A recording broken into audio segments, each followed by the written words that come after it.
Welcome everybody to March's episode of Cronin's Corner. Thank you for joining us. I am pleased today to be joined by the Executive Director of the Montachusett Veterans Outreach Center, Stephanie Marchetti.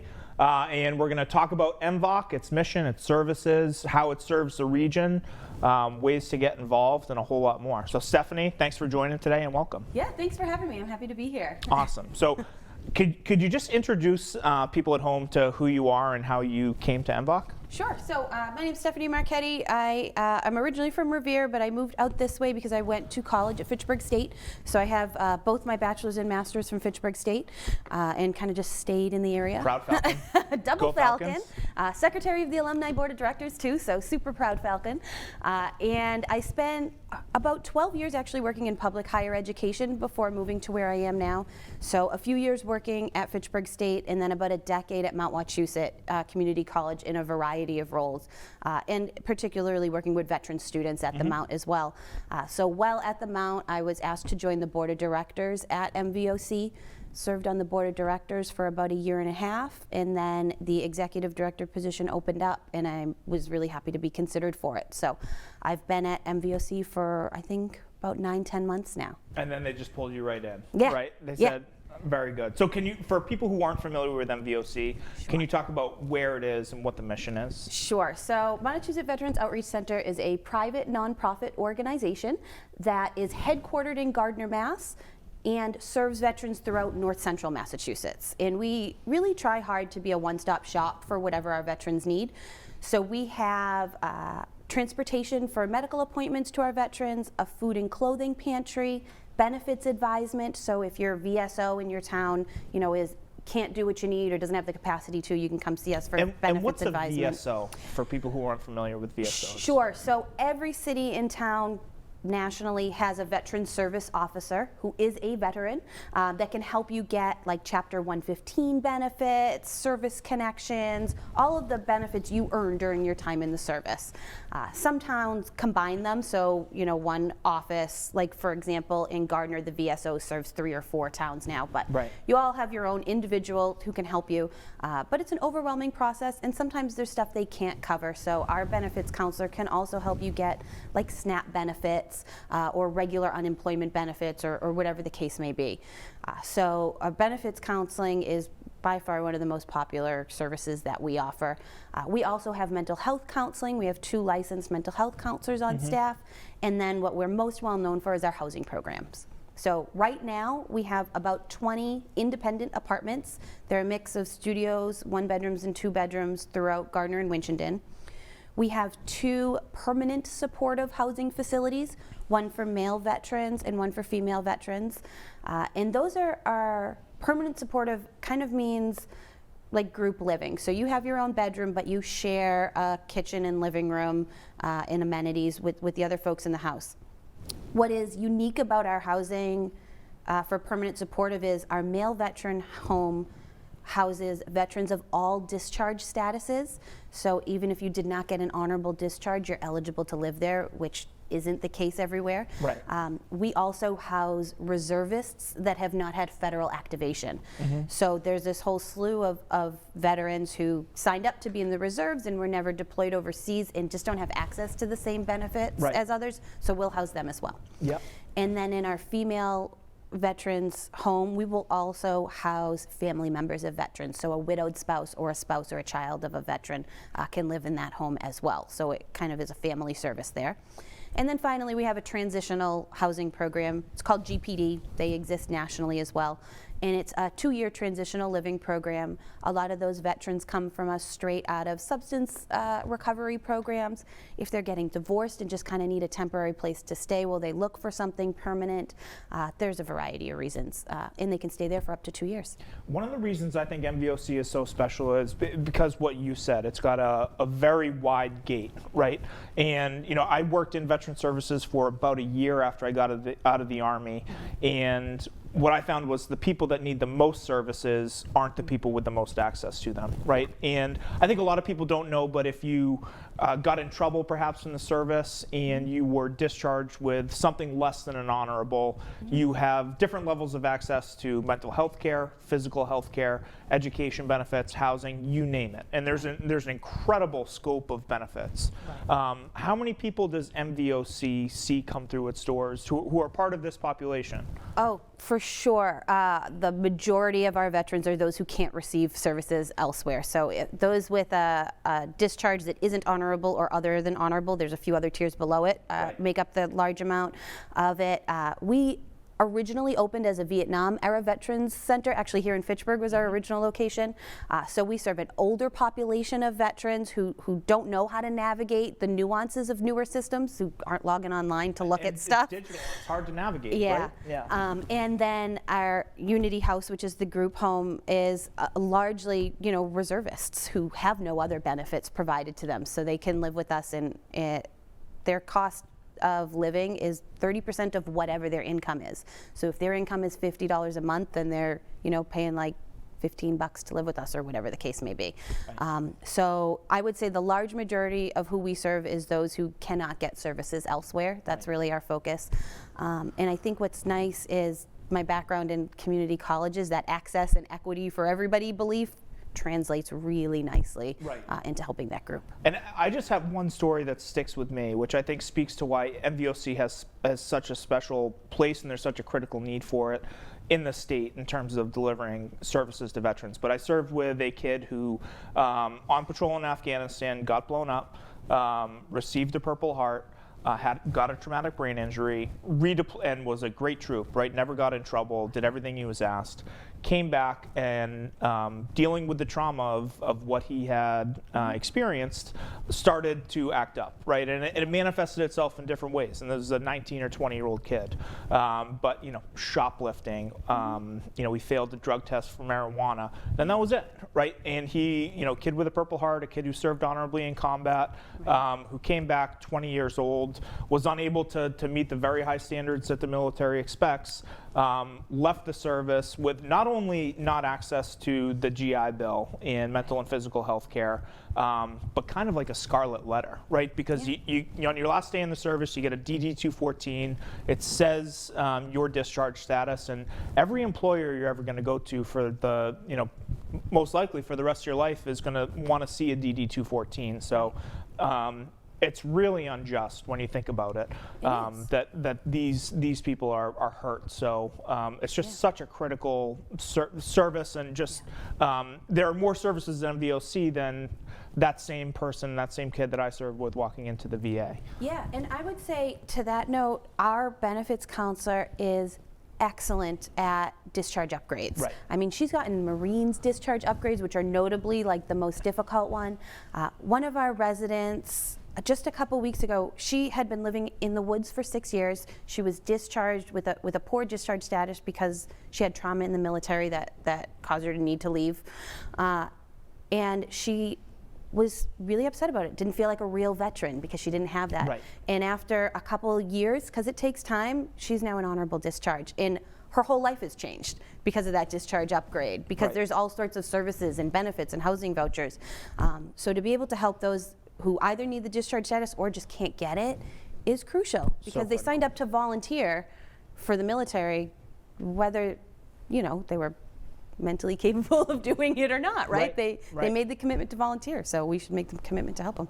And I think across the state too, there's some serious reforms going on at the soldiers' homes. We both know the tragedy at the Holyoke Soldiers' Home at the onset of COVID cost more than 70 veterans their lives. I know in the legislature we're really taking a holistic look at what what is the mission of, and what is the future going to look like at those soldiers' homes, both the one in Holyoke and the one in Chelsea. And I think what came out of that is a realization that across the state we need to deliver housing and services to elderly veterans with a geographic equity lens, right? And I think we stand to benefit from that here, right? I mean, Holyoke is just as hard to get to as Chelsea for us.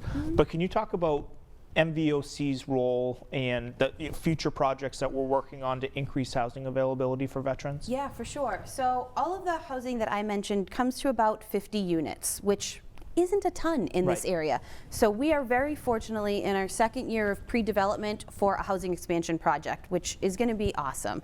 So we have, with the town of Winchendon, acquired the former Streeter and Poland Street schools, which in Winchendon are directly across the street from the senior center, which is great. And we're converting that into 44 units of one-bedroom apartments specifically for low and very low-income veterans. It's about a $20 million project. We're hoping to break ground this fall with a variety of funding sources. But like I said, 44 one-bedroom units. But in addition to that, because we know there's a need for elderly veteran housing, there's going to be a clinic on site. So for vaccines, which we didn't know when we started it, but has become increasingly more important, but also space for OT and PT on site. There is a case manager space on site. There's a day room for activities. There is going to be, you know, barbecue grills, bocce courts, raised planning beds, all of those things. The other kind of unique feature is that there's going to be a columbarium on site, which is a place for our veterans who live with us to be buried if they need to be. There is a wonderful veterans cemetery in Winchendon. Beautiful. But you have to have the right discharge status Okay. to be buried there.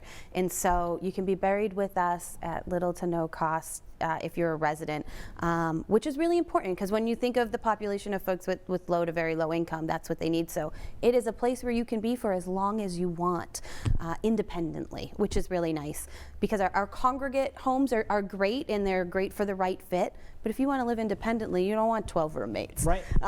So to just have like an apartment building is going to be really great.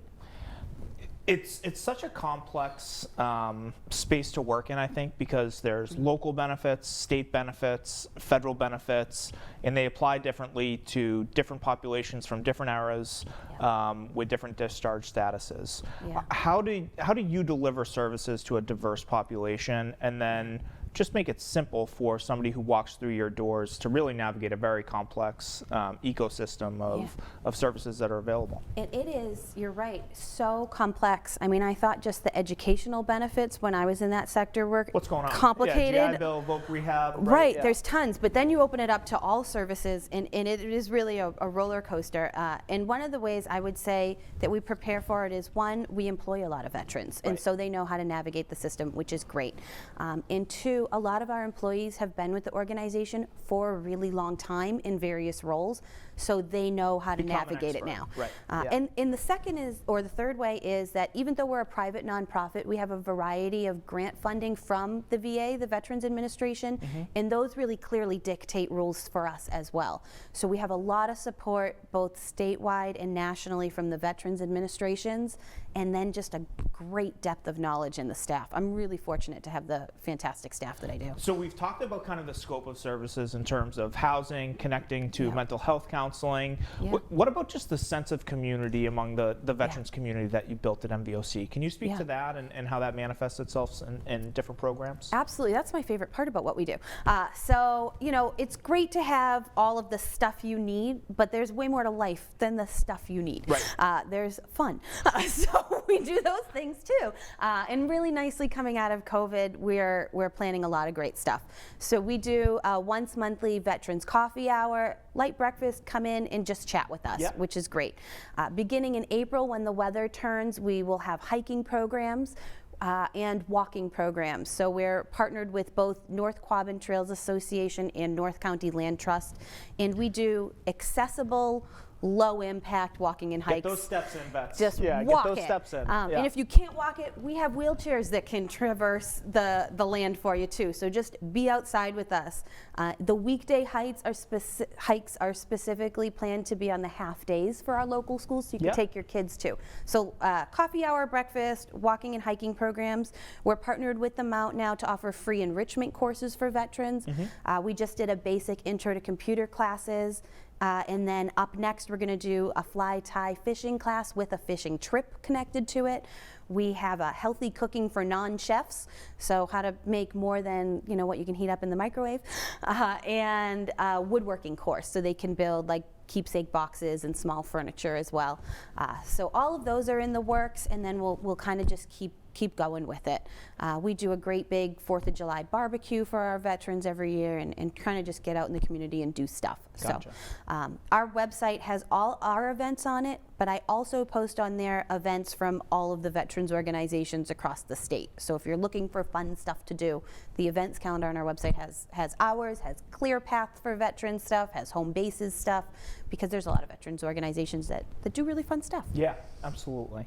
Yeah. One of the great resources that you have that you mentioned is mental health counselors on site. Yeah. And whether it's a veteran community or people outside the veteran community, people struggling with substance use disorder, battling the opioid addiction, battling mental health challenges, I think overcoming stigma is something that certainly applies, like everybody else, to the veteran community. Yeah. Can you talk about, and maybe an interesting lens is how services to veterans have kind of changed across the generations of veterans that you serve, from maybe World War II, Korea, to Vietnam, to today? Yeah, it's really interesting to look at the waves of mental health needs for the different eras of veterans. A lot of our Vietnam era veterans struggled with alcoholism, and now we see a new wave of struggles with opiates, with like the Afghanistan and Iraq veterans, and there's a plethora going on there. The thing I would say that stays the same for all of them is how much pride they have in the amount of work it takes for them to ask for help. Right. So we combat that, for lack of better words, in a few different ways.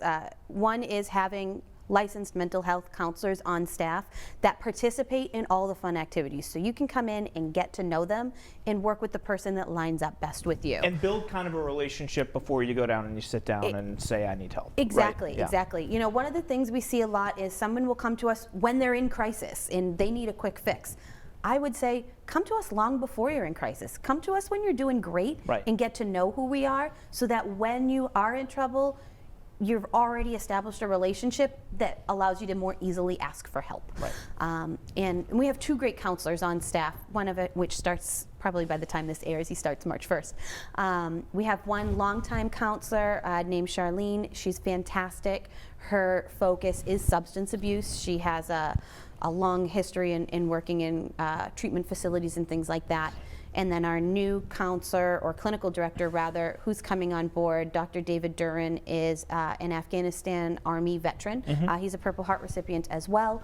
He's got a clinical psychology doctorate. He has background in substance misuse certification. He has actually worked at Chelsea Soldiers Home, Wounded Warrior Project, and he's coming to us from Banyan Recovery Centers. So he's got a wide variety, and he's got that veteran-to-veteran connection, which is nice. So as the executive director, and you've been there 9 months now, Yep. Where would you like to see MVOC head into the future, and what's your vision for where we are in 5 years and 10 years? Yeah, so we've been in place for about 40 years now, and we know what we do really well, right? Yeah. We do mental health counseling really well, we do benefits advisement really well, and then we fill in the blanks there. I would like us to expand our programming and opportunities for veterans to participate in things. And the reason for that is that we're seeing a decrease in folks participating in legions and posts and VFWs. Yeah. I want to encourage the younger generations to get involved in those things and to help those places adjust to what the younger generations want. So more camaraderie is something I would hugely like to do. And then once this housing project is built, my next vision, which is probably more of a 5 to 10 year vision, is an expansion into family housing, because we need to start serving those who served in Afghanistan and Iraq, who are a younger generation that have families. So all of our studios and 1 bedrooms are great for the veterans we're working with now, but we need to set ourselves up to serve the next generation too. And I think one of the things for me that sets kind of my generation of people who served apart from prior generations is just when you think about the World War II people, or even Korea and Vietnam, like they were drafted with the people to their right and their left that they went to high school with or in college with. In World War II, everybody went out after Pearl Harbor and enlisted.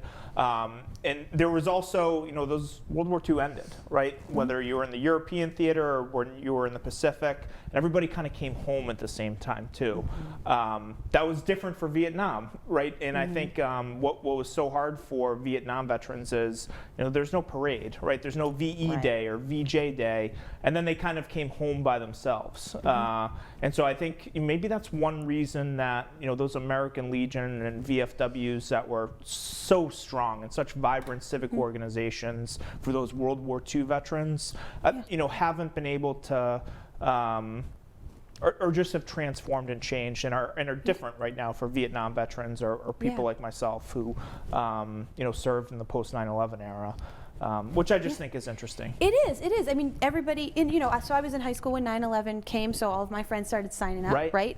But they all came home at such different times that sense of camaraderie almost dissipates because you didn't come on one big plane or boat back. You came in one-offs. Right. And so to build that sense of community stronger is really important. And also just the communication, right? Like I imagine that when the VA got stood up after World War II, a lot of the education and counseling about how to access services happened on bar stools in the VFW, and that doesn't happen anymore, right? In the same way, because I just don't think there's that same community space that large numbers of veterans are gathering at. Yeah, and I also think one of the benefits too is that this younger generation of veterans is more in tune with mental health opportunities because they didn't exist for the other generations, right? Yep. So we spend a lot of time with our older generations of veterans saying like, it is okay to not be okay. Right. It is okay to come talk to us. Yeah. You don't have to suck it up. But the younger generation will come in and say like, I relapsed today and I need help. And because they grew up in an era where accessibility to mental health was not as stigmatized as it had been previously. So to connect them in those ways and then send them off to VFWs and things for the more fun and camaraderie stuff is, I think, the avenue will have to go down. So for people who are not veterans or maybe aren't even familiar with MVOC, how can they get involved in your organization? How can they support the veteran organization kind of writ large here in North Central Mass? Sure. So there's a few ways, and there's different tiers of it. So one is, as a private nonprofit, obviously there's opportunities to donate, right? And donation of time, money, and goods are the three different ways, right? So donation of time is if we've got an event going on that you're interested in, come with us. So the hiking opportunities and walking opportunities are for veterans, but I love when every veteran has somebody to walk with. Right. And so civilians walking along on those is great. So donations of time is great. Donation of goods, with transitional living, there is always a need for pillows, bedding, towels, food pantry items. If you're able, like new mattresses, you'd be shocked at how quickly we run through mattresses. Right. Yeah. Our 12-bed GPD program saw 75 residents last year. So there's a high turnover there. So donation of goods. And then the third is donation of money. And $1 is great. $5 is great. It doesn't have to be a huge amount. If you did want to donate a larger amount, there are naming opportunities for the new building. So I always have to plug that. Stephanie Marchetti. Yeah. If you want to cut her a check, if you want we'll get her building named after you, boy, do I have one. So donation of time, money, and goods, whatever you can do. And then the third or the fourth opportunity that's really the easiest is if you see our events and activities and requests on social media or online, share them. Yeah. And help spread the Get word. the word out. Yeah. You never know who you're going to reach. It is. And I think, MVOC is unfortunately a bit of a hidden gem, right? There are a lot of really large veterans organizations that can do big flashy things that we can't do. But we can help the people and their families. And so just kind of sharing the things we're doing with people around you and encouraging them to participate is awesome as well. Gotcha. So for me, when I think about veteran services, the first thing I think about is I'm always amazed at how many resources are out there. I think a lot of people don't realize that our federal government is very committed to taking care of our veterans. The budget is $270 billion a year, I think, and that's a healthcare system. It's every service under the sun. But the second thing is it's very complex, and so we have these gaps in terms of delivering services to like the people that we talked about with less than honorable discharges, who in many cases served honorably in combat, and through a series of unfortunate circumstances or dealing with the trauma of what they experienced in the military can't access those services. Yeah. So I'm just wondering, kind of from the 30,000-foot view, we have this complex system, we've got billions of dollars of resources, but where, from your kind of foxhole, where's the greatest unmet need, and where do we need to be doing a better job right now in terms of delivering services to veterans? Sure. So one of the things that I've been working on at MVOC, because it's a need I see, is connecting all the individual groups together, right? There's so many places where, oh, you called the wrong office, now let me transfer you 7 times till you get the thing you need, right? So there's a fantastic veterans employment counselor through Mass Hire in Leominster. Well, he comes and sits in our office once a month for like 5 hours, Yeah. right? So that service that is separate is now on site with us, right? There's all sorts of trail organizations that are committed to veterans. North Quabbin Trails Association was founded by a veteran. And so hooking up with him so we can walk on their land and do things together is part of it. When our mental health counselors have a full schedule, we connect with the VA in Fitchburg particularly to get on there. So I would say unification of services. We work a lot in silos amongst the veteran community, and joining together is important. And I would tell my fellow nonprofits, like, I'm not in competition with any of you. Yeah. If you have housing and we don't, I'll send them to you, and Sure. vice versa. Or, if your veteran doesn't want to live in your geographic area but would be open to mine, give me a call. So joining forces and being a united front is really helpful.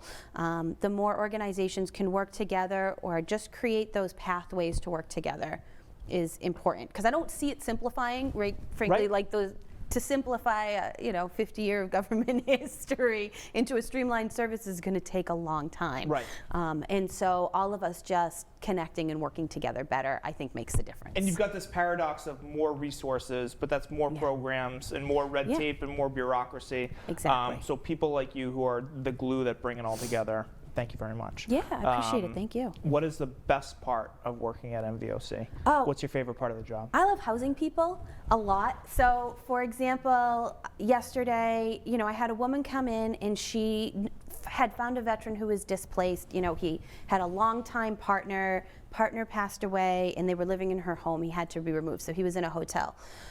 Not great, right? Who can afford $80 a day indefinitely? So, gave him a packet. We met, we're meeting, he moves in next week. Unbelievable. And now he's housed, right? So from homeless to housed in a week, and that is awesome. And we do that a lot. This past summer, we had those torrential rains. A lot of our veterans choose to live out in the woods. Right. All those campsites got flooded. We took a veteran in. He came with a bag of belongings soaking wet in his truck, and was just like, I was, ready. yeah, Right, he was like, yeah. I was planning to live need out in help. the woods till September. I can't anymore. 72 hours later, he lived with us. So that's the best part. Absolutely. Is just housing people. Very good. Well, Stephanie, thank you so much for coming on the show today. Thank you Yeah, so thank much you. for all the work that you do at MVOC. And I think for me, the big picture, like, your value is a complex system with a lot of resources, and MVOC is just the glue and the gate for people to come in and get services. So Thank you. to end, can you just tell people how to get in touch with you, how to support your organization, Sure. and how to refer people to you for help? Sure. So we are at veterans-outreach.org. That's veterans with an S at the end. You can see our events calendar on there. You can donate to us directly on there as well. You can also find us on Facebook at Montachusett Veterans Outreach Center, and we have a really active Facebook page if that's where you are. Or come in. Just come in and tell us what you need. You might come in and say you need a box of food, but I'm going to find like 3 other things to give you while you're there too. So if you don't know what to ask for, just come in and introduce yourself, and we'll tell you what to ask for, and make sure you're provided with it too. You got it. All right, Stephanie Marchetti, Montachusett Veterans Outreach Center, thanks so much for being with us. Thanks for having me. Thanks for all the work you do. Cool. Thanks for having me. That's it. We'll see you next month, everybody.